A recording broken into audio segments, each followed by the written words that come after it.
পাকের শুকরিয়া যে যত বেশি আদায় করবে, আল্লাহ পাক বলেছেন লা ইন শাকারতুম লা আযীদান্নাকুম, তোমরা আমার শুকরিয়া আদায় করো, আমি তোমাদের প্রতি আমার নিয়ামতকে বাড়াই দেব।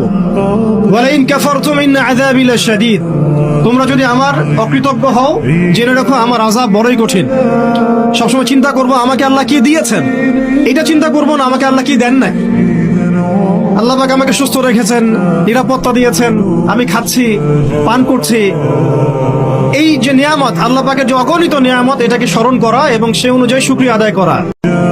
আল্লাহ পাকের শুকরিয়া যে যত বেশি আদায় করবে, আল্লাহ পাক বলেছেন লা ইন শাকারতুম লা আযীদান্নাকুম, তোমরা আমার শুকরিয়া আদায় করো, আমি তোমাদের প্রতি আমার নিয়ামতকে বাড়াই দেব।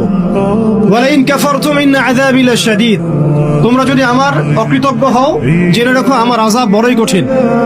সবসময় চিন্তা করবো আমাকে আল্লাহ কি দিয়েছেন, এটা চিন্তা করবো না আমাকে আল্লাহ কি দেন নাই। আল্লাহ পাক আমাকে সুস্থ রেখেছেন, নিরাপত্তা দিয়েছেন, আমি খাচ্ছি, পান করছি। এই যে নিয়ামত, আল্লাহ পাকের যে অগণিত নিয়ামত, এটাকে স্মরণ করা এবং সে অনুযায়ী শুকরিয়া আদায় করা।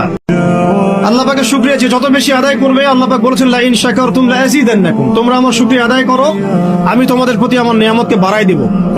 ওয়া লা ইন কাফারতুম ইন্না আযাবি লাশাদীদ, তোমরা যদি আমার অকৃতজ্ঞ হও, জেনে রাখো আমার আযাব বড়ই কঠিন। সবসময় চিন্তা করবো আমাকে আল্লাহ কি দিয়েছেন, এটা চিন্তা করবো না আমাকে আল্লাহ কি দেন নাই। আল্লাহ পাক আমাকে সুস্থ রেখেছেন, নিরাপত্তা দিয়েছেন, আমি খাচ্ছি, পান করছি। এই যে নিয়ামত, আল্লাহ পাকের যে অগণিত নিয়ামত, এটাকে স্মরণ করা এবং সে অনুযায়ী শুকরিয়া আদায় করা।